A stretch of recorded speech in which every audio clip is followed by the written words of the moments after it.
ਸਤਿ ਸ਼੍ਰੀ ਅਕਾਲ। ਤੁਸੀਂ ਵੇਖ ਰਹੇ ਹੋ ਟੀਵੀ ਪੰਜਾਬ ਤੇ ਮੈਂ ਹਾਂ ਤੁਹਾਡੇ ਨਾਲ ਇੰਦਰਪ੍ਰੀਤ ਕੌਰ ਸੰਘੇੜਾ। ਖਬਰਾਂ ਦੇ ਇਸ ਬੁਲੇਟਿਨ ਵਿੱਚ ਤੁਹਾਡਾ ਸਵਾਗਤ ਹੈ। ਸਭ ਤੋਂ ਪਹਿਲਾਂ ਨਜ਼ਰ ਮਾਰਦੇ ਹਾਂ ਹੈਡਲਾਈਨਸ ਤੇ। ਮੌਸਮ ਬਾਰੇ ਚੇਤਾਵਨੀ ਜਾਰੀ, ਸਨੋ ਤੇ ਬਰਸਾਤ ਦੀ ਚੇਤਾਵਨੀ। ਯਾਤਰੀਆਂ ਨੂੰ 에ਅਰਪੋਰਟ ਵੱਲੋਂ ਵੱਡੀ ਰਾਹਤ, ਹੁਣ ਨਹੀਂ ਲੱਗਣਾ ਪਵੇਗਾ ਲਾਈਨਾਂ ਵਿੱਚ। ਇਸ ਵਾਰ ਦਾ ਰਿਮੈਂਬਰੈਂਸ ਡੇ ਹੋਵੇਗਾ ਵੱਖਰਾ, ਬਾਇਓਗ੍ਰੀਡੇਬਲ ਪੌਪੀ ਕੀਤੇ ਤਿਆਰ। ਇਮਰਾਨ ਖਾਨ ਤੇ ਚੱਲੀਆਂ ਗੋਲੀਆਂ, ਇੱਕ ਦੀ ਮੌਤ, ਕਈ ਜ਼ਖਮੀ। ਸਰੀ ਵਿੱਚ ਚੱਲੀਆਂ ਗੋਲੀਆਂ, ਇੱਕ ਵਿਅਕਤੀ ਹੋਇਆ ਜ਼ਖਮੀ। ਬ੍ਰਿਟਿਸ਼ ਕੋਲੰਬੀਆ ਦੇ ਕੁਝ ਹਿੱਸਿਆਂ ਵਾਸਤੇ ਮੌਸਮ ਸੰਬੰਧੀ ਚੇਤਾਵਨੀ ਜਾਰੀ ਕੀਤੀ ਗਈ ਹੈ। ਕਈ ਥਾਵਾਂ ਤੇ ਭਾਰੀ ਬਰਸਾਤ ਹੋਵੇਗੀ ਅਤੇ ਕਈ ਥਾਵਾਂ ਵਾਸਤੇ ਸਨੋ ਦੀ ਚੇਤਾਵਨੀ ਜਾਰੀ ਕੀਤੀ ਗਈ। এনवायरमेंट ਕੈਨੇਡਾ ਵੱਲੋਂ ਇਸ ਬਾਰੇ ਸਾਰੀ ਡਿਟੇਲ ਦੱਸੀ ਗਈ ਹੈ। ਮੈਟਰੋ ਵੈਨਕੂਵਰ ਅਤੇ ਕੋਕੋਇਲਾ ਵਾਸਤੇ ਮੌਸਮ ਸੰਬੰਧੀ ਚੇਤਾਵਨੀ ਜਾਰੀ ਕੀਤੀ ਗਈ ਹੈ। এনवायरमेंट ਕੈਨੇਡਾ ਦੇ ਦੱਸਣ ਮੁਤਾਬਕ ਮੈਟਰੋ ਵੈਨਕੂਵਰ ਦੇ ਵਿੱਚ ਭਾਰੀ ਬਰਸਾਤ ਹੋਵੇਗੀ ਤੇ ਕੋਕੋਇਲਾ ਵਾਸਤੇ ਬਰਫ਼ ਦੀ ਚੇਤਾਵਨੀ ਜਾਰੀ ਕੀਤੀ ਗਈ ਹੈ। ਜੀ ਹਾਂ, ਬ੍ਰਿਟਿਸ਼ ਕੋਲੰਬੀਆ ਦੇ ਕੁਝ ਹਿੱਸਿਆਂ ਤੋਂ ਮੌਸਮ ਸੰਬੰਧੀ ਜਾਣਕਾਰੀ ਸਾਹਮਣੇ ਆਈ ਹੈ। এনवायरमेंट ਕੈਨੇਡਾ ਦਾ ਕਹਿਣਾ ਹੈ ਕਿ ਵਿਕਟੋਰੀਆ, ਮੈਟਰੋ ਵੈਨਕੂਵਰ ਅਤੇ ਸਨਸ਼ਾਈਨ ਕੋਸਟ ਦੇ ਆਸ-ਪਾਸ ਇਲਾਕਿਆਂ ਦੇ ਵਿੱਚ 70 ਮਿਲੀਮੀਟਰ ਤੱਕ ਬਰਸਾਤ ਪੈ ਸਕਦੀ ਹੈ। ਇਸ ਤੋਂ ਇਲਾਵਾ ਇਹ ਵੀ ਗੱਲ ਕਹੀ ਗਈ ਹੈ ਕਿ ਨਾਰਥ ਸ਼ੋਰ, ਬਰੂਕ ਮਾਊਂਟੇਨ, ਮਲਾਹਟ ਹਾਈਵੇ ਤੇ ਭਾਰੀ ਬਰਫ਼ਬਾਰੀ ਵੀ ਹੋਵੇਗੀ, ਜਿੱਥੇ ਬਰਫ਼ਬਾਰੀ ਦੀ ਜਾਣਕਾਰੀ 1000 ਫੁੱਟ ਤੱਕ ਦੀ ਸਾਂਝੀ ਕੀਤੀ ਗਈ ਹੈ। ਇਸ ਤੋਂ ਇਲਾਵਾ ਦੱਸਿਆ ਗਿਆ ਹੈ ਕਿ ਕੋਕੋਇਲਾ ਹਾਈਵੇ ਹੋਪ ਤੋਂ ਮੈਰਿਟ ਤੱਕ 20 ਸੈਂਟੀਮੀਟਰ ਤੱਕ ਸਨੋ ਪੈਣ ਦੀ ਸੰਭਾਵਨਾ ਹੈ। ਇਸ ਤੋਂ ਇਲਾਵਾ ਹਾਈਵੇ 3 ਵਾਸਤੇ ਵੀ ਅਜਿਹੀ ਹੀ ਚੇਤਾਵਨੀ ਜਾਰੀ ਕੀਤੀ ਗਈ ਹੈ, ਜਿੱਥੇ ਸਨੋ ਪਵੇਗੀ। ਔਰ ਮੌਸਮ ਸੰਬੰਧੀ এনवायरमेंट ਕੈਨੇਡਾ ਵੱਲੋਂ ਜਾਣਕਾਰੀ ਦਿੱਤੀ ਗਈ ਹੈ। ਇਸ ਬਾਰੇ ਵੈਬਸਾਈਟ ਦੇ ਉੱਪਰ ਲਗਾਤਾਰ ਅਪਡੇਟ ਜਾਰੀ ਕੀਤੀ ਜਾ ਰਹੀ ਹੈ। 에ਅਰਪੋਰਟ ਵੱਲੋਂ ਯਾਤਰੀਆਂ ਵਾਸਤੇ ਇੱਕ ਵੱਡਾ ਐਲਾਨ ਕੀਤਾ ਗਿਆ ਹੈ, ਜਿਸ ਦੇ ਨਾਲ ਯਾਤਰੀਆਂ ਦੀ ਪਰੇਸ਼ਾਨੀ ਦਾ ਹੱਲ ਨਿਕਲ ਰਿਹਾ ਹੈ। ਦਰਅਸਲ ਯਾਤਰੀਆਂ ਨੂੰ ਲੰਬੀਆਂ ਲਾਈਨਾਂ ਦੇ ਵਿੱਚ ਲੱਗਣਾ ਪਿਆ ਤੇ ਉਹਨਾਂ ਨੂੰ ਕਾਫੀ ਪਰੇਸ਼ਾਨੀ ਦਾ ਵੀ ਸਾਹਮਣਾ ਕਰਨਾ ਪਿਆ। ਹੁਣ ਇਸ ਤੋਂ ਬਾਅਦ 에ਅਰਪੋਰਟ ਵੱਲੋਂ ਇੱਕ ਅਜਿਹਾ ਉਪਰਾਲਾ ਕੀਤਾ ਗਿਆ, ਜਿਸ ਤੋਂ ਬਾਅਦ ਯਾਤਰੀਆਂ ਨੂੰ ਲੰਬੀਆਂ ਲਾਈਨਾਂ ਦੇ ਵਿੱਚ ਨਹੀਂ ਲੱਗਣਾ ਪਵੇਗਾ। ਟੋਰਾਂਟੋ ਪੀਅਰਸਨ 에ਅਰਪੋਰਟ ਵੱਲੋਂ ਯਾਤਰੀਆਂ ਵਾਸਤੇ ਇੱਕ ਵੱਡਾ ਐਲਾਨ ਕੀਤਾ ਗਿਆ। 에ਅਰਪੋਰਟ ਵੱਲੋਂ ਯਾਤਰੀਆਂ ਦਾ ਉਡੀਕ ਸਮਾਂ ਘੱਟ ਕਰਨ ਵਾਸਤੇ ਹੁਣ ਵਰਚੁਅਲ ਬੁਕਿੰਗ ਸ਼ੁਰੂ ਕਰ ਦਿੱਤੀ ਗਈ ਹੈ। ਜੀ ਹਾਂ, ਹੁਣ ਯਾਤਰੀ ਆਪਣੀ ਫਲਾਈਟ ਤੋਂ ਪਹਿਲਾਂ ਸਿਕਿਉਰਿਟੀ ਦੀ ਲਾਈਨ ਦੇ ਵਿੱਚ ਆਪਣੀ ਜਗ੍ਹਾ ਬੁੱਕ ਕਰਵਾ ਸਕਣਗੇ। ਟੋਰਾਂਟੋ ਪੀਅਰਸਨ 에ਅਰਪੋਰਟ ਵੱਲੋਂ ਅਧਿਕਾਰਤ ਤੌਰ ਤੇ ਉੱਪਰ ਵਰਚੁਅਲ ਬੁਕਿੰਗ ਸ਼ੁਰੂ ਕਰ ਦਿੱਤੀ ਗਈ। ਹੁਣ ਇਸ ਦਾ ਉਦੇਸ਼ ਯਾਤਰੀਆਂ ਵਾਸਤੇ ਸੁਰੱਖਿਆ ਜਾਂਚ ਪ੍ਰੋਸੈਸ ਨੂੰ ਹੋਰ ਵੀ ਸੁਚਾਰੂ ਬਣਾਉਣ ਵਿੱਚ ਮਦਦ ਕਰਨਾ ਹੈ ਤੇ ਅੰਤਰਰਾਸ਼ਟਰੀ ਡੋਮੈਸਟਿਕ ਯਾਤਰੀਆਂ ਵਾਸਤੇ ਉਡੀਕ ਸਮੇਂ ਨੂੰ ਘੱਟ ਕਰਨਾ ਹੈ, ਜੋ ਕਿ ਇਸ ਸਾਲ ਕਾਫੀ ਜ਼ਿਆਦਾ ਵੱਧ ਦੱਸਿਆ ਗਿਆ। ਗ੍ਰੇਟਰ ਟੋਰਾਂਟੋ 에ਅਰਪੋਰਟ ਅਥਾਰਟੀ ਦੀ ਪ੍ਰੈਜ਼ੀਡੈਂਟ ਵੱਲੋਂ ਇਸ ਬਾਰੇ ਜਾਣਕਾਰੀ ਸਾਂਝੀ ਕੀਤੀ ਗਈ, ਜਿੱਥੇ ਉਹਨਾਂ ਕਿਹਾ ਕਿ ਛੁੱਟੀਆਂ ਦਾ ਸੀਜ਼ਨ ਆ ਰਿਹਾ ਹੈ ਤੇ ਦੁਨੀਆ ਭਰ ਵਿੱਚ ਯਾਤਰੀ ਆਪਣੇ ਦੋਸਤਾਂ, ਮਿੱਤਰਾਂ ਨੂੰ ਜਾਂ ਫਿਰ ਪਰਿਵਾਰਕ ਮੈਂਬਰਾਂ ਨੂੰ ਮਿਲਣ ਵਾਸਤੇ ਯਾਤਰਾ ਕਰਨਗੇ। ਇਸ ਦੌਰਾਨ YYZ ਐਕਸਪ੍ਰੈਸ ਉਹਨਾਂ ਯਾਤਰੀਆਂ ਲਈ ਇੱਕ ਪੂਰੀ ਤਰ੍ਹਾਂ ਡਿਜੀਟਲ ਯਾਤਰਾ ਵੱਲ ਕਦਮ ਹੋਵੇਗਾ। ਜ਼ਿਕਰਯੋਗ ਹੈ ਕਿ ਪਿਛਲੀਆਂ ਗਰਮੀਆਂ ਦੌਰਾਨ ਯਾਤਰੀਆਂ ਨੂੰ 에ਅਰਪੋਰਟ ਦੇ ਉੱਪਰ ਕਾਫੀ ਪਰੇਸ਼ਾਨੀ ਦਾ ਸਾਹਮਣਾ ਕਰਨਾ ਪਿਆ। ਪੈਂਡੈਮਿਕ ਕਾਰਨ ਜੋ ਕਾਮੇ ਸੀ, ਉਹਨਾਂ ਦੀ ਘਾਟ ਦੇਖਣ ਨੂੰ ਮਿਲੀ। 에ਅਰਪੋਰਟ ਉੱਪਰ ਸਟਾਫ ਦੀ ਕਮੀ ਦਾ ਸਿੱਧਾ ਅਸਰ ਦੇਖਣ ਨੂੰ ਮਿਲਿਆ, ਜਿਸ ਤੋਂ ਬਾਅਦ ਲੋਕ ਭਾਵ ਕਿ ਯਾਤਰੀ ਲੰਬੀਆਂ ਲਾਈਨਾਂ ਦੇ ਵਿੱਚ ਲੱਗੇ ਹੋਏ ਦਿਖਾਈ ਦਿੱਤੇ। ਫਲਾਈਟਾਂ ਦੇਰੀ ਨਾਲ ਚੱਲ ਰਹੀਆਂ ਸਨ ਤੇ ਰੱਦ ਵੀ ਹੋ ਰਹੀਆਂ ਸਨ। ਬਹੁਤ ਸਾਰੇ ਯਾਤਰੀਆਂ ਦੇ ਸਾਮਾਨ ਵੀ ਸਮੇਂ ਸਿਰ ਨਹੀਂ ਪਹੁੰਚ ਸਕੇ। ਫਲਾਈਟ ਟਰੈਕਿੰਗ ਸਰਵਿਸਿਜ਼ ਦੀ ਲਿਸਟ ਵਿੱਚ ਟੋਰਾਂਟੋ ਪੀਅਰਸਨ 에ਅਰਪੋਰਟ ਨੂੰ ਦੁਨੀਆ ਦੇ ਸਭ ਤੋਂ ਖਰਾਬ 에ਅਰਪੋਰਟ ਦੇ ਵਿੱਚ ਸ਼ਾਮਿਲ ਕੀਤਾ ਗਿਆ ਸੀ। ਇਸ ਤੋਂ ਬਾਅਦ GTA ਵੱਲੋਂ ਆਪਣੀ ਇਸ ਸਾਖ ਨੂੰ ਬਚਾਉਣ ਵਾਸਤੇ ਕਈ ਤਰ੍ਹਾਂ ਦੇ ਕਦਮ ਚੁੱਕੇ ਗਏ। ਦੁਨੀਆ ਭਰ ਵਿੱਚ ਦੇਰੀ ਨਾਲ ਉਡਾਨਾਂ ਚਲਾਉਣ ਵਾਲੇ 에ਅਰਪੋਰਟ ਦੇ ਵਿੱਚ ਹੁਣ ਪੀਅਰਸਨ 에ਅਰਪੋਰਟ 21ਵੇਂ ਨੰਬਰ ਦੇ ਉੱਪਰ ਹੈ। YYZ ਐਕਸਪ੍ਰੈਸਿਸ ਇਸ ਸਿਲਸਿਲੇ ਦੇ ਵਿੱਚ ਨਵਾਂ ਆਪਸ਼ਨ ਹੈ, ਜੋ ਯਾਤਰੀਆਂ ਨੂੰ ਉਹਨਾਂ ਦੀ ਉਡਾਨ ਤੋਂ 72 ਘੰਟੇ ਪਹਿਲਾਂ ਤੱਕ ਆਨਲਾਈਨ ਰਿਜ਼ਰਵੇਸ਼ਨ ਕਰਨ ਦੀ ਇਜਾਜ਼ਤ ਦਿੰਦਾ ਹੈ। ਯਾਤਰੀ ਬੁਕਿੰਗ ਸਿਸਟਮ ਵਾਸਤੇ 에ਅਰਪੋਰਟ ਦੀ ਵੈਬਸਾਈਟ ਦੇ ਉੱਪਰ ਜਾ ਸਕਦੇ ਨੇ ਤੇ ਉੱਥੇ ਉਹਨਾਂ ਵੱਲੋਂ ਰਿਜ਼ਰਵੇਸ਼ਨ ਕਰਵਾਈ ਜਾ ਸਕਦੀ ਹੈ। ਰਿਜ਼ਰਵੇਸ਼ਨ ਕਰਵਾਉਣ ਦੇ 15 ਮਿੰਟ ਵਿੱਚ ਉਹਨਾਂ ਨੂੰ ਚੈੱਕ-ਇਨ ਪੁਆਇੰਟ ਤੇ ਪਹੁੰਚਣਾ ਹੋਵੇਗਾ। ਰਿਜ਼ਰਵੇਸ਼ਨ ਸਮੇਂ ਦੀ ਉਪਲਬਧਤਾ ਤੱਕ ਇਸ ਪ੍ਰਕਿਰਿਆ ਕਿਸੇ ਵੀ ਡਿਵਾਈਸ ਤੋਂ ਸਾਈਟ ਤੇ ਹੀ ਕੀਤੀ ਜਾ ਸਕਦੀ ਹੈ। ਦੱਸੀਏ ਕਿ ਸਤੰਬਰ ਵਿੱਚ ਪੀਅਰਸਨ 에ਅਰਪੋਰਟ ਨੇ ਇੱਕ ਲਾਈਵ ਡੈਸ਼ਬੋਰਡ ਸ਼ੁਰੂ ਕੀਤਾ ਸੀ ਜੋ ਯਾਤਰੀਆਂ ਨੂੰ ਸੁਰੱਖਿਆ ਸਕਰੀਨਿੰਗ, ਕਸਟਮ ਚੈੱਕ-ਇਨ ਕਾਊਂਟਰ ਅਤੇ ਸਮਾਨ ਵਾਸਤੇ ਉਡੀਕ ਸਮੇਂ ਬਾਰੇ ਅਸਲ ਸਮੇਂ ਦੀ ਜਾਣਕਾਰੀ ਦਿੰਦਾ ਰਿਹਾ। ਇਸ ਵਾਰ ਦਾ ਰਿਮੈਂਬਰੈਂਸ ਡੇ ਕੁਝ ਵੱਖਰਾ ਹੋਵੇਗਾ ਕਿਉਂਕਿ ਇਸ ਰਿਮੈਂਬਰੈਂਸ ਡੇ ਵਾਸਤੇ ਇੱਕ ਖਾਸ ਉਪਰਾਲਾ ਕੀਤਾ ਗਿਆ। ਇਸ ਵਾਰ ਬਾਇਓਗ੍ਰੇਡੇਬਲ ਪੌਪੀ ਬਣਾਏ ਗਏ ਨੇ ਜਿਸ ਬਾਰੇ ਸੂਬੇ ਤੋਂ ਖਾਸ ਜਾਣਕਾਰੀ ਸਾਹਮਣੇ ਆਈ ਹੈ। ਰਿਮੈਂਬਰੈਂਸ ਡੇ ਦੌਰਾਨ ਕੁਝ ਖਾਸ ਪਹਿਲੀ ਵਾਰ ਦੇਖਣ ਨੂੰ ਮਿਲਿਆ ਜਿੱਥੇ ਬਾਇਓਗ੍ਰੇਡੇਬਲ ਪੌਪੀ ਬਣਾਏ ਗਏ ਹਨ। ਜੀ ਹਾਂ, ਰਿਮੈਂਬਰੈਂਸ ਡੇ ਵਾਸਤੇ ਇਸ ਸਾਲ ਪਹਿਲੀ ਵਾਰ ਬਾਇਓਗ੍ਰੇਡੇਬਲ ਪੌਪੀ ਬਣਾਏ ਗਏ।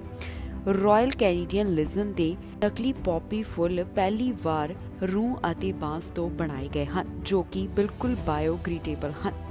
ਇਸ ਸਾਲ ਰਿਮੈਂਬਰੈਂਸ ਡੇ ਵਧੇਰੇ ਈਕੋ ਫ੍ਰੈਂਡਲੀ ਤਰੀਕੇ ਦੇ ਨਾਲ ਮਨਾਇਆ ਜਾ ਰਿਹਾ ਹੈ।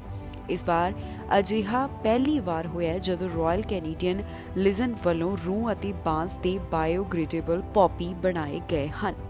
ਦੱਸ ਦਈਏ ਕਿ 11 ਨਵੰਬਰ ਨੂੰ ਕੈਨੇਡਾ ਵਿੱਚ ਯੁੱਧ ਵਿੱਚ ਸ਼ਹੀਦ ਹੋਏ ਫੌਜੀਆਂ ਨੂੰ ਯਾਦ ਕਰਨ ਵਾਸਤੇ ਰਿਮੈਂਬਰੈਂਸ ਡੇ ਮਨਾਇਆ ਜਾਂਦਾ ਹੈ। ਇਸ ਦਿਨ ਲੋਕ ਕਾਲੇ ਰੰਗ ਦਾ ਪੌਪੀ ਦਾ ਨਕਲੀ ਫੁੱਲ ਪਹਿਨ ਕੇ ਆਪਣੇ ਸ਼ਹੀਦਾਂ ਨੂੰ ਯਾਦ ਕਰਦੇ ਨੇ। ontario ਵਿੱਚ ਲਿਜ਼ਨ ਦੀ ਪੌਪੀ ਕੈਂਪੇਨ ਦੀ ਅਗਵਾਈ ਕਰ ਰਹੇ ਹੈਰਿਸ ਨੇ ਕਿਹਾ ਕਿ ਸਾਲ 2022 ਦੇ ਵਿੱਚ ਫੌਜੀਆਂ ਦੀ ਯਾਦ ਨੂੰ ਤਾਜ਼ਾ ਕਰਦਿਆਂ ਤਿਆਰ ਕੀਤੇ ਚਿੰਨ੍ਹ ਅਤੇ ਪ੍ਰਤੀਕ ਰੂੰ ਤੇ ਬਾਂਸ ਦੇ ਨਾਲ ਬਣਾਏ ਗਏ ਹਨ। ਉਨ੍ਹਾਂ ਕਿਹਾ ਕਿ ਇਹ ਬਿਲਕੁਲ ਪੌਪੀ ਵਾਂਗ ਹੀ ਲੱਗਦੇ ਨੇ। ਇਸ ਬਾਰੇ ਵਧੇਰੇ ਜਾਣਕਾਰੀ ਦਿੰਦਿਆਂ ਰਾਇਲ ਕੈਨੇਡੀਅਨ ਲਿਜ਼ਨ ਦਾ ਕਹਿਣਾ ਹੈ ਕਿ ਇਹ ਪੂਰੀ ਤਰ੍ਹਾਂ ਬਾਇਓਗ੍ਰੇਡੇਬਲ ਪੌਪੀ ਇਸਤੇਮਾਲ ਕਰਨ ਤੋਂ ਪਹਿਲਾਂ ਮੌਜੂਦਾ ਪਲਾਸਟਿਕ ਦੇ ਸਟਾਕ ਨੂੰ ਵੀ ਕੱਢਿਆ ਜਾਵੇਗਾ। ਦੱਸੀਏ ਕਿ ਹਰ ਸਾਲ ਕੈਨੇਡਾ ਵਿੱਚ 22 ਮਿਲੀਅਨ ਤੋਂ 25 ਮਿਲੀਅਨ ਪੌਪੀਜ਼ ਵੰਡੇ ਜਾਂਦੇ ਹਨ। ਕੈਨੇਡਾ ਨੂੰ ਸਿੰਗਲ ਯੂਜ਼ ਪਲਾਸਟਿਕ ਰਹਿਤ ਬਣਾਉਣ ਦੀ ਨੀਤੀਆਂ ਦੇ ਮੱਦੇਨਜ਼ਰ ਹੀ ਲਿਜ਼ਨ ਵੱਲੋਂ ਇੱਕ ਕਦਮ ਚੁੱਕਿਆ ਗਿਆ ਹੈ। ਦੱਸੀਏ ਕਿ ਫੈਡਰਲ ਸਰਕਾਰ ਨੇ ਸਾਲ 2030 ਤੱਕ ਪਲਾਸਟਿਕ ਵੇਸਟ ਨੂੰ ਖਤਮ ਕਰਨ ਦਾ ਟਾਰਗੇਟ ਤੈਅ ਕੀਤਾ ਹੈ। ਅਗਲੇ ਮਹੀਨੇ ਤੋਂ ਕੁਝ ਸਿੰਗਲ ਯੂਜ਼ ਪਲਾਸਟਿਕ ਆਈਟਮਾਂ ਦੇ ਇੰਪੋਰਟ ਅਤੇ ਐਕਸਪੋਰਟ ਤੇ ਪਾਬੰਦੀ ਲਾਗੂ ਹੋ ਰਹੀ ਹੈ। ਉਧਰ ਇਨਵਾਇਰਨਮੈਂਟ ਡਿਫੈਂਸ ਨਾਲ ਜੁੜੇ ਕੈਰਨ ਨੇ ਲਿਜ਼ਨ ਦੇ ਇਸ ਫੈਸਲੇ ਦਾ ਸਵਾਗਤ ਕੀਤਾ। ਉਨ੍ਹਾਂ ਕਿਹਾ ਕਿ ਬਾਇਓਗ੍ਰੇਡੇਬਲ ਪੌਪੀ ਸ਼ੁਰੂ ਕਰਨਾ ਇੱਕ ਚੰਗਾ ਉਪਰਾਲਾ ਹੈ। ਦੱਸ ਦਈਏ ਕਿ ਅਕਤੂਬਰ ਦੇ ਆਖਰੀ ਸ਼ੁੱਕਰਵਾਰ ਤੋਂ ਲੈ ਕੇ 11 ਨਵੰਬਰ ਤੱਕ ਪੌਪੀਜ਼ ਪਹਿਨੇ ਜਾਂਦੇ ਹਨ। ਪਾਕਿਸਤਾਨ ਤੋਂ ਇੱਕ ਵੱਡੀ ਖਬਰ ਸਾਹਮਣੇ ਆਈ ਜਿੱਥੇ ਸਾਬਕਾ ਪ੍ਰਧਾਨ ਮੰਤਰੀ ਇਮਰਾਨ ਖਾਨ ਦੇ ਉੱਪਰ ਗੋਲੀਆਂ ਚਲਾਈਆਂ ਗਈਆਂ। ਇਮਰਾਨ ਖਾਨ ਗੋਲੀ ਲੱਗਣ ਕਾਰਨ ਜ਼ਖਮੀ ਹੋਏ। ਇਸ ਤੋਂ ਇਲਾਵਾ ਇੱਕ ਵਿਅਕਤੀ ਦੀ ਮੌਤ ਹੋ ਗਈ। ਅਧਿਕਾਰੀਆਂ ਦਾ ਕਹਿਣਾ ਹੈ ਕਿ ਗੋਲੀਬਾਰੀ ਦੇ ਇਸ ਮਾਮਲੇ ਵਿੱਚ ਕਈ ਲੋਕ ਜ਼ਖਮੀ ਹੋਏ ਨੇ। ਮਾਮਲੇ ਦੀ ਜਾਂਚ ਕੀਤੀ ਜਾ ਰਹੀ ਹੈ। ਪਾਕਿਸਤਾਨ ਤੋਂ ਇੱਕ ਵੱਡੀ ਖਬਰ ਸਾਹਮਣੇ ਆਈ ਜਿੱਥੇ ਇਮਰਾਨ ਖਾਨ ਦੀ ਰੈਲੀ ਦੇ ਵਿੱਚ ਗੋਲੀਆਂ ਚੱਲੀਆਂ। ਇਮਰਾਨ ਖਾਨ ਗੋਲੀ ਲੱਗਣ ਕਾਰਨ ਜ਼ਖਮੀ ਹੋਏ ਨੇ। ਇਸ ਤੋਂ ਇਲਾਵਾ ਇੱਕ ਦੀ ਮੌਤ ਹੋ ਗਈ ਜਿਸ ਤੋਂ ਬਾਅਦ ਹੁਣ ਪ੍ਰਧਾਨ ਮੰਤਰੀ ਨੇ ਜਾਂਚ ਦੇ ਹੁਕਮ ਜਾਰੀ ਕਰ ਦਿੱਤੇ ਨੇ। ਜੀ ਹਾਂ, ਪਾਕਿਸਤਾਨ ਦੇ ਸਾਬਕਾ ਪ੍ਰਧਾਨ ਮੰਤਰੀ ਇਮਰਾਨ ਖਾਨ ਦੀ ਰੈਲੀ ਦੇ ਉੱਪਰ ਗੋਲੀਆਂ ਚੱਲੀਆਂ। ਇਸ ਗੋਲੀਬਾਰੀ ਦੇ ਮਾਮਲੇ ਵਿੱਚ ਸਾਬਕਾ ਪ੍ਰਧਾਨ ਮੰਤਰੀ ਇਮਰਾਨ ਖਾਨ ਜ਼ਖਮੀ ਹੋ ਗਏ। ਉਨ੍ਹਾਂ ਤੋਂ ਇਲਾਵਾ 9 ਹੋਰ ਲੋਕ ਜ਼ਖਮੀ ਦੱਸੇ ਗਏ। ਇੱਕ ਵਿਅਕਤੀ ਦੀ ਜਾਨ ਵੀ ਚਲੀ ਗਈ ਜਿਸ ਬਾਰੇ ਪੁਲਿਸ ਨੇ ਪੁਸ਼ਟੀ ਕੀਤੀ ਹੈ।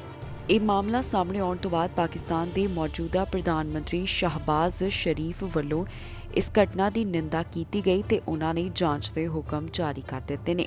ਇਸ ਤੋਂ ਇਲਾਵਾ ਅਧਿਕਾਰੀਆਂ ਦਾ ਕਹਿਣਾ ਹੈ ਕਿ ਇਸ ਮਾਮਲੇ ਦੀ ਕਾਰਵਾਈ ਕਰਦਿਆਂ ਉਨ੍ਹਾਂ ਵੱਲੋਂ ਇੱਕ ਵਿਅਕਤੀ ਨੂੰ ਹਿਰਾਸਤ ਦੇ ਵਿੱਚ ਲਿਆ ਗਿਆ ਹੈ। ਗੋਲੀਬਾਰੀ ਦੇ ਇਸ ਮਾਮਲੇ ਦੇ ਵਿੱਚ ਸਾਬਕਾ ਪ੍ਰਧਾਨ ਮੰਤਰੀ ਜ਼ਖਮੀ ਹੋਏ ਜਿਨ੍ਹਾਂ ਨੂੰ ਹਸਪਤਾਲ ਵਿੱਚ ਭਰਤੀ ਕਰਵਾਇਆ ਗਿਆ। ਇੱਥੇ ਦੱਸਣਯੋਗ ਹੈ ਕਿ ਇਮਰਾਨ ਖਾਨ ਪਾਕਿਸਤਾਨ ਦੇ ਵਿੱਚ ਆਜ਼ਾਦੀ ਮਾਰਚ ਕੱਢ ਰਹੇ ਸਨ ਜਿਸ ਦੌਰਾਨ ਉਨ੍ਹਾਂ ਤੇ ਗੋਲੀਆਂ ਚਲਾ ਦਿੱਤੀਆਂ ਗਈਆਂ। ਸਾਬਕਾ ਪ੍ਰਧਾਨ ਮੰਤਰੀ ਤੋਂ ਇਲਾਵਾ ਸਾਬਕਾ ਗਵਰਨਰ ਵੀ ਇਸ ਗੋਲੀਬਾਰੀ ਦੇ ਮਾਮਲੇ ਵਿੱਚ ਜ਼ਖਮੀ ਹੋਏ ਹਨ। ਜਾਣਕਾਰੀ ਦਿੱਤੀ ਜਾ ਰਹੀ ਹੈ ਕਿ ਇਸ ਗੋਲੀਬਾਰੀ ਵਿੱਚ ਇਮਰਾਨ ਖਾਨ ਦੇ ਪੈਰ ਦੇ ਵਿੱਚ ਗੋਲੀ ਲੱਗੀ। ਇਸ ਤੋਂ ਇਲਾਵਾ ਪਾਕਿਸਤਾਨ ਤਹਿਰੀਕੇ ਇਨਸਾਫ ਦੇ ਕਈ ਹੋਰ ਆਗੂ ਵੀ ਜ਼ਖਮੀ ਹੋਏ ਨੇ।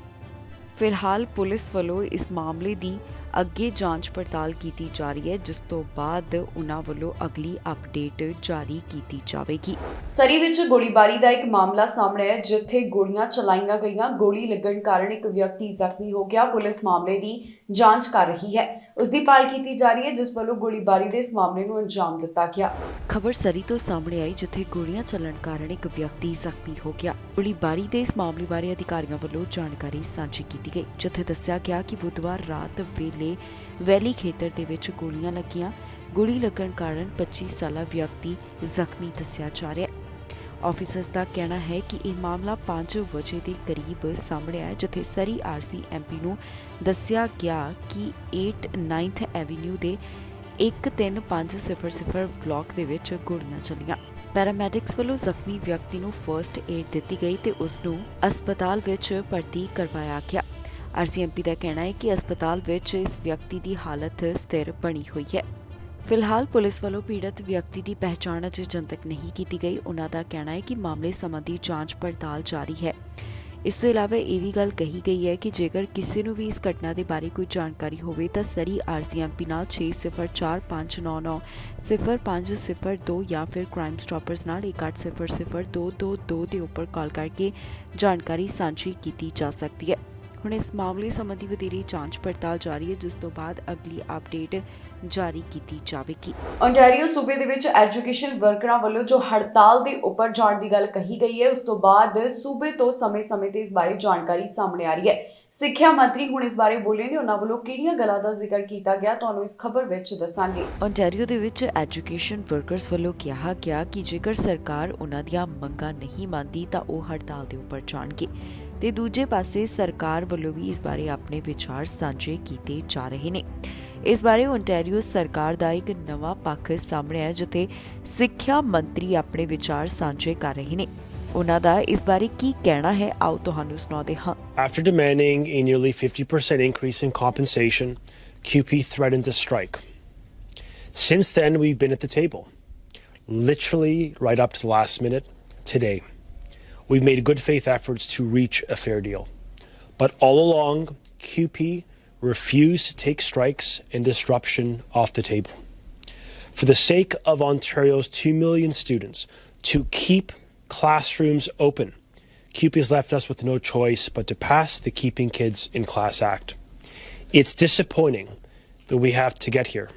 All along, we have hoped to reach an agreement that's right for students, that's right for parents, right for workers and for taxpayers in this province. But CUPE wouldn't budge. They refused to take a strike off the table. And I just want to take a moment to speak directly to students and parents in this province. You've heard it directly from union leaders that CUPE will strike tomorrow. If they do so, once this legislation is passed, this strike will be illegal. And we will use every tool we have to end their disruption. I know CUPE's strike action will be hard on you, and I'm sorry CUPE is causing you with this anxiety. We believe you deserve better, and our government is doing everything humanly possible to reduce disruption. To start, I've directed school boards to do everything possible to keep as many schools open for as many students as possible. NDP leader Jagmeet Singh ਨੇ conservative ਸਰਕਾਰ ਅਤੇ Ontario ਦੇ premier Doug Ford ਨੂੰ ਘੇਰਿਆ ਹੈ। ਦਰਅਸਲ education workers ਵੱਲੋਂ ਜੋ ਆਪਣੀਆਂ ਮੰਗਾਂ ਵਾਸਤੇ ਹੜਤਾਲ ਕਰਨ ਦੇ ਬਾਰੇ ਜਾਣਕਾਰੀ ਦਿੱਤੀ ਗਈ, ਉਸ ਤੋਂ ਬਾਅਦ NDP ਲੀਡਰ ਜਗਮੀਤ ਸਿੰਘ ਇਸ ਮੁੱਦੇ ਤੇ ਬੋਲੇ ਨੇ। NDP leader Jagmeet Singh conservative ਸਰਕਾਰ ਦੇ ਖਿਲਾਫ ਬੋਲੇ ਨੇ ਤੇ ਉਹਨਾਂ ਵੱਲੋਂ ਪ੍ਰੀਮੀਅਰ ਡਗਫੋਰਡ ਦੇ ਉੱਪਰ ਵੀ ਨਿਸ਼ਾਨੇ ਸਾਧੇ ਗਏ। ਜਗਮੀਤ ਸਿੰਘ ਦਾ ਕਹਿਣਾ ਹੈ ਕਿ ਕੰਜ਼ਰਵੇਟਿਵ ਸਰਕਾਰ ਵੱਲੋਂ ਅਤੇ ਪ੍ਰੀਮੀਅਰ ਡਗਫੋਰਡ ਵੱਲੋਂ ਸਿੱਧਾ ਹਮਲਾ ਕੀਤਾ ਗਿਆ। ਇਸ ਮੌਕੇ ਉਹਨਾਂ ਵੱਲੋਂ ਐਜੂਕੇਸ਼ਨ ਵਰਕਰਸ ਵੱਲ ਇਸ਼ਾਰਾ ਕਰਦਿਆਂ ਕਿਹਾ ਗਿਆ ਕਿ ਕੰਜ਼ਰਵੇਟਿਵ ਸਰਕਾਰ ਨੇ ਉਹਨਾਂ ਉੱਪਰ ਸਿੱਧਾ ਹਮਲਾ ਕੀਤਾ ਹੈ। ਹੁਣ ਜੋ ਓਨਟਾਰੀਓ ਦੇ ਵਿੱਚ ਇਹਨਾਂ ਐਜੂਕੇਸ਼ਨ ਵਰਕਰਾਂ ਦੀ ਸਥਿਤੀ ਬਣੀ ਹੋਈ ਹੈ, ਜਿਸ ਤਰ੍ਹਾਂ ਉਹਨਾਂ ਵੱਲੋਂ ਹੜਤਾਲ ਦਾ ਐਲਾਨ ਕੀਤਾ ਗਿਆ, ਇਸ ਤੋਂ ਬਾਅਦ NDP ਲੀਡਰ ਜਗਮੀਤ ਸਿੰਘ ਬੋਲੇ ਨੇ। ਉਹਨਾਂ ਵੱਲੋਂ ਇਸ ਦੀ ਵੀਡੀਓ ਖੁਦ ਦੇ ਸੋਸ਼ਲ ਮੀਡੀਆ ਪਲੇਟਫਾਰਮ ਦੇ ਉੱਪਰ ਸਾਂਝੀ ਕੀਤੀ ਗਈ ਹੈ। ਕੀ ਕਹਿਣਾ ਜਗਮੀਤ ਸਿੰਘ ਦਾ, ਆਓ ਤੁਹਾਨੂੰ ਸੁਣਾਉਂਦੇ ਹਾਂ ਉਹਨਾਂ ਦੀ ਹੀ ਜ਼ੁਬਾਨੀ। We've seen what Premier Ford is doing in Ontario. This is a direct attack on workers and some of the most lowest paid workers in the classroom. He's particularly attacking them, and he knows he is violating their charter rights. That's why he preemptively used the notwithstanding clause. So he knows he's violating their rights. And we've heard some of the outrage from Liberal ministers, and we've heard it from the Prime Minister, but that's not good enough. Our question is, what is he going to do about it? How is he going to stand up for workers? We know the Conservative leader is not going to stand up for workers because he's not someone who cares about workers. But if the Prime Minister has expressed outrage, then what is he going to do in concrete steps to protect workers and to defend people's charter rights. Twitter ਦਾ ਮਾਲਕ ਬਣਨ ਤੋਂ ਬਾਅਦ Allen Musk ਦਾ ਕਾਫੀ ਡਰ ਦਿਖਾਈ ਦੇ ਰਿਹਾ ਹੈ। ਬਹੁਤ ਸਾਰੇ ਕਰਮਚਾਰੀ ਹੁਣ ਇਸ ਤੋਂ ਬਾਅਦ ਚੌਕੰਨੇ ਹੋ ਰਹੇ ਨੇ। ਕਈ ਕਰਮਚਾਰੀਆਂ ਦੀਆਂ ਤਸਵੀਰਾਂ ਸਾਹਮਣੇ ਆਈਆਂ ਜੋ ਕਿ ਦਫ਼ਤਰ ਦੇ ਵਿੱਚ ਹੀ ਸੁੱਤੇ ਪਏ ਸਨ। ਤਸਵੀਰ ਇੱਕ ਸੋਸ਼ਲ ਮੀਡੀਆ ਉੱਪਰ ਕਾਫੀ ਵਾਇਰਲ ਹੋ ਰਹੀ ਹੈ ਜਿੱਥੇ ਕਰਮਚਾਰੀ ਦਫ਼ਤਰ ਦੇ ਵਿੱਚ ਸੁੱਤੇ ਦਿਖਾਈ ਦੇ ਰਹੇ ਨੇ ਤੇ ਇਸ ਨੂੰ ਲੈ ਕੇ ਲੋਕ ਆਪਣੇ ਵਿਚਾਰ ਸਾਂਝੇ ਕਰ ਰਹੇ ਨੇ। ਟਵਿੱਟਰ ਦੇ ਨਵੇਂ ਮਾਲਕ ਐਲਨ ਮਸਕ ਦਾ ਖੌਫ ਨਜ਼ਰ ਆ ਰਿਹਾ ਹੈ। ਹੁਣ ਟਵਿੱਟਰ ਦੇ ਕਰਮਚਾਰੀ ਦਫ਼ਤਰ ਦੇ ਵਿੱਚ ਹੀ ਸੁੱਤੇ ਦਿਖਾਈ ਦਿੱਤੇ ਜਿਨ੍ਹਾਂ ਦੀ ਤਸਵੀਰ ਸੋਸ਼ਲ ਮੀਡੀਆ ਉੱਪਰ ਕਾਫੀ ਜ਼ਿਆਦਾ ਵਾਇਰਲ ਹੋ ਰਹੀ ਹੈ। ਜੀ ਹਾਂ, ਟਵਿੱਟਰ ਦਾ ਮਾਲਕ ਬਣਨ ਤੋਂ ਬਾਅਦ ਐਲਨ ਮਸਕ ਕਾਫੀ ਐਕਸ਼ਨ ਮੋਡ ਦੇ ਵਿੱਚ ਦਿਖਾਈ ਦੇ ਰਹੇ ਨੇ। ਉਹਨਾਂ ਵੱਲੋਂ ਰੋਜ਼ਾਨਾ ਨਵੇਂ ਫਰਮਾਨ ਦਿੱਤੇ ਜਾ ਰਹੇ ਹਨ। ਮਸਕ ਵੱਲੋਂ ਐਲਾਨ ਕੀਤਾ ਗਿਆ ਕਿ ਸੋਸ਼ਲ ਮੀਡੀਆ ਕੰਪਨੀ ਦੇ ਕਰਮਚਾਰੀਆਂ ਨੂੰ ਦਿਨ ਵਿੱਚ 12 ਘੰਟੇ ਹਫ਼ਤੇ ਦੇ 7 ਦਿਨ ਕੰਮ ਕਰਨ ਵਾਸਤੇ ਤਿਆਰ ਰਹਿਣਾ ਹੋਵੇਗਾ। ਜੇਕਰ ਉਹ ਅਜਿਹਾ ਨਹੀਂ ਕਰਦੇ ਤਾਂ ਉਹਨਾਂ ਨੂੰ ਨੌਕਰੀ ਛੱਡਣੀ ਪੈ ਸਕਦੀ ਹੈ। ਇਸ ਤੋਂ ਬਾਅਦ ਹੁਣ ਟਵਿੱਟਰ ਦਫ਼ਤਰ ਦੇ ਫਰਸ਼ ਤੇ ਸੌਂ ਰਹੇ ਇੱਕ ਕਰਮਚਾਰੀ ਦੀ ਤਸਵੀਰ ਸੋਸ਼ਲ ਮੀਡੀਆ ਉੱਪਰ ਕਾਫੀ ਵਾਇਰਲ ਹੋ ਰਹੀ ਹੈ। ਜੋ ਤਸਵੀਰ ਚਰਚਾ ਦਾ ਵਿਸ਼ਾ ਬਣੀ ਹੋਈ ਹੈ ਉੱਥੇ ਟਵਿੱਟਰ ਦੇ ਉਤਪਾਦ ਪ੍ਰਬੰਧਨ ਦੇ ਨਿਰਦੇਸ਼ਕ ਮੇਜ਼ ਦੇ ਹੇਠਾਂ ਇੱਕ ਸਲੀਪਿੰਗ ਬੈਗ ਵਿੱਚ ਸੌਂਦੇ ਹੋਏ ਦਿਖਾਈ ਦਿੱਤੇ। ਇਹ ਫੋਟੋ ਸਪੇਸ ਉਤਪਾਦ ਮੈਨੇਜਰ ਦੁਆਰਾ ਪੋਸਟ ਕੀਤੀ ਗਈ। ਇਸ ਤਸਵੀਰ ਦੇ ਨਾਲ ਉਹਨਾਂ ਵੱਲੋਂ ਅਲੱਗ ਜਿਹਾ ਕੈਪਸ਼ਨ ਵੀ ਸਾਂਝਾ ਕੀਤਾ ਗਿਆ। ਇਸ ਤਸਵੀਰ ਦੇ ਹੇਠਾਂ ਲਿਖਿਆ ਗਿਆ ਕਿ ਜਦੋਂ ਤੁਹਾਨੂੰ ਆਪਣੇ ਬੌਸ ਐਲਨ ਤੋਂ ਕਿਸੇ ਚੀਜ਼ ਦੀ ਜ਼ਰੂਰਤ ਹੁੰਦੀ ਹੈ। ਹੁਣ ਇਸ ਨੂੰ ਕਾਫੀ ਜ਼ਿਆਦਾ ਰੀਟਵੀਟ ਵੀ ਕੀਤਾ ਜਾ ਰਿਹਾ ਹੈ। ਜ਼ਿਕਰਯੋਗ ਹੈ ਕਿ ਐਲਨ ਮਸਕ ਨੇ ਆਪਣਾ ਅਹੁਦਾ ਸੰਭਾਲਦਿਆਂ ਹੀ ਉੱਚ ਅਹੁਦੇ ਤੋਂ ਕਈਆਂ ਨੂੰ ਕੱਢ ਦਿੱਤਾ, ਜਿਸ ਤੋਂ ਬਾਅਦ ਉਹਨਾਂ ਨੇ ਐਲਾਨ ਕੀਤਾ ਕਿ ਉਹ ਟਵਿੱਟਰ ਦੇ CEO ਹੋਣਗੇ ਤੇ ਉਹ ਬੋਰਡ ਦੇ ਇਕਲੌਤੇ ਡਾਇਰੈਕਟਰ ਵੀ ਬਣ ਗਏ ਨੇ। ਇਸ ਦੇ ਨਾਲ ਹੀ ਇਹ ਵੀ ਗੱਲ ਕਹਿ ਦਿੱਤੀ ਗਈ ਹੈ ਕਿ ਟਵਿੱਟਰ ਦੇ ਉੱਪਰ ਜਿਨ੍ਹਾਂ ਦੇ ਅਕਾਊਂਟ ਅੱਗੇ ਨੀਲੇ ਰੰਗ ਦਾ ਟਿਕ ਬਣਿਆ ਹੋਇਆ ਹੈ ਉਸ ਵਾਸਤੇ ਪੈਸੇ ਅਦਾ ਕਰਨੇ ਹੋਣਗੇ। ਮੌਂਕੀਪੌਕਸ ਵਾਇਰਸ ਦੀ ਅਮਰੀਕਾ ਵਿੱਚ ਕੀ ਸਥਿਤੀ ਬਣੀ ਹੋਈ ਹੈ, ਇਸ ਬਾਰੇ ਜਾਣਕਾਰੀ ਸਾਹਮਣੇ ਹੈ ਜਿੱਥੇ ਦੱਸਿਆ ਗਿਆ ਕਿ ਕਿਹੜੇ ਸੂਬੇ ਤੋਂ ਹੁਣ ਤੱਕ ਕਿੰਨੇ ਮੌਂਕੀਪੌਕਸ ਦੇ ਮਾਮਲੇ ਸਾਹਮਣੇ ਆ ਚੁੱਕੇ ਨੇ। ਅਮਰੀਕਾ ਵਿੱਚ ਇਸ ਸਮੇਂ ਮੌਂਕੀਪੌਕਸ ਵਾਇਰਸ ਦੀ ਕੀ ਸਥਿਤੀ ਬਣੀ ਹੋਈ ਹੈ, ਇਸ ਬਾਰੇ ਤਾਜ਼ਾ ਜਾਣਕਾਰੀ ਸਾਹਮਣੇ ਆਈ। ਪਹਿਲਾਂ ਦੇ ਮੁਕਾਬਲੇ ਮੌਂਕੀਪੌਕਸ ਵਾਇਰਸ ਦੇ ਮਾਮਲੇ ਕਾਫੀ ਹੱਦ ਤੱਕ ਘੱਟ ਦਰਜ ਕੀਤੇ ਜਾ ਰਹੇ ਨੇ। ਹੁਣ ਵੱਖ-ਵੱਖ ਸਟੇਟਸ ਬਾਰੇ ਅਪਡੇਟ ਜਾਰੀ ਕਰਦਿਆਂ ਦੱਸਿਆ ਗਿਆ ਕਿ ਹੁਣ ਤੱਕ ਕਿੰਨੇ ਇਹਨਾਂ ਸੂਬਿਆਂ ਵਿੱਚ ਕੁੱਲ ਮੌਂਕੀਪੌਕਸ ਦੇ ਮਾਮਲੇ ਸਾਹਮਣੇ ਆ ਚੁੱਕੇ ਨੇ। District of Columbia 497, New York 3948, Georgia 1815, California 5010, Florida 2543, Maryland 662, Illinois 1315, Nevada 267, Texas 2372, New Jersey 720, Washington 600, Rhode Island 74, Arizona 474, Pennsylvania 773, Massachusetts 402, Puerto Rico 183, Virginia 484, Louisiana 254, North Carolina 566, Oregon 216, Utah 161, Colorado 278, Tennessee 309, Minnesota 202, Indiana 234, South Carolina 172, Mississippi 87, Michigan 266, Alabama 130, Ohio 281, हवाई 34, new Hampshire 30, new Mexico 42, अरकानसास 59, Nebraska 30, Wisconsin 76, Kentucky 56, Oklahoma 43, north Dakota 6, Wyoming 4, Alaska 5, West Virginia 12, Montana 6, Kansas 14, वेरमोंट 3, south Dakota ਤੋਂ 2 ਮੌਂਕੀਪੌਕਸ virus ਦੇ ਹੁਣ ਤੱਕ ਮਾਮਲੇ ਦਰਜ ਕੀਤੇ ਜਾ ਰਹੇ ਨੇ। ਇਸ ਬਾਰੇ CDC ਵੱਲੋਂ ਸਾਰੀ ਅਪਡੇਟ ਜਾਰੀ ਕੀਤੀ ਗਈ ਹੈ। US labour union and infrastructure ਦੇ ਬਾਰੇ ਅਮਰੀਕੀ ਰਾਸ਼ਟਰਪਤੀ ਜੋ ਬਾਈਡਨ ਬੋਲੇ ਨੇ। ਇਸ ਮੁੱਦੇ ਦੇ ਉੱਪਰ ਉਹਨਾਂ ਵੱਲੋਂ ਆਪਣੇ ਵਿਚਾਰ ਸਾਂਝੇ ਕੀਤੇ ਗਏ। ਕੀ ਕਹਿਣਾ ਉਹਨਾਂ ਦਾ, ਆਓ ਤੁਹਾਨੂੰ ਸੁਣਾਉਂਦੇ ਹਾਂ। ਅਮਰੀਕਾ ਦੇ ਰਾਸ਼ਟਰਪਤੀ ਜੋ ਬਾਈਡਨ ਵੱਲੋਂ US ਲੇਬਰ ਯੂਨੀਅਨਸ ਅਤੇ ਇਨਫਰਾਸਟ੍ਰਕਚਰ ਬਾਰੇ ਆਪਣੇ ਵਿਚਾਰ ਸਾਂਝੇ ਕੀਤੇ ਗਏ ਨੇ। ਉਹਨਾਂ ਵੱਲੋਂ ਇਸ ਮੌਕੇ ਖਾਸ ਵਿਚਾਰਾਂ ਦੀ ਸਾਂਝ ਪਾਈ ਗਈ ਹੈ। ਕੀ ਕਹਿਣਾ ਹੈ ਜੋ ਬਾਈਡਨ ਦਾ, ਆਓ ਤੁਹਾਨੂੰ ਸੁਣਾਉਂਦੇ ਹਾਂ। Too green. He'd never get unions to Stick with him. One of the first guys I called was Lonnie. And before I announced the detail of all my program, we sat down for hours, more than one day. And Lonnie was convinced, not by me, but convinced by circumstance, that the future of labor was in the future, was about what we have to do to deal with climate, with advanced manufacturing, that we have to do to deal with things like those little computer chips that in fact mobilize everything we do, from your washing machine to your automobile to our weapon systems. It's amazing. And Lonnie jumped on. And a lot of you had already come along, a lot of the unions had come along, but everybody came along. Because finally we've reached the point, with the help of the IBEW and the carpenters, so many others, that, the future is about the future. And one of the reasons I want to make it clear that I talk about unions all the time is this young woman has been in an apprentice program for 4 years. She'd already gone to college. 4 years. It costs more to hire a union worker than a non-union worker, but guess what? It costs you less over time because you have the best product from what you're paying for. And so anyway, I just want to thank you, Lonnie, and all the union presidents that are here for stepping up. It wasn't easy to step up as boldly as you did. I really mean it. I've always had support of the IBEW, but never so aggressively on dealing with the things we're talking about. There are 3 major pieces of legislation that already created 700,000 manufacturing jobs and going to create literally several million more.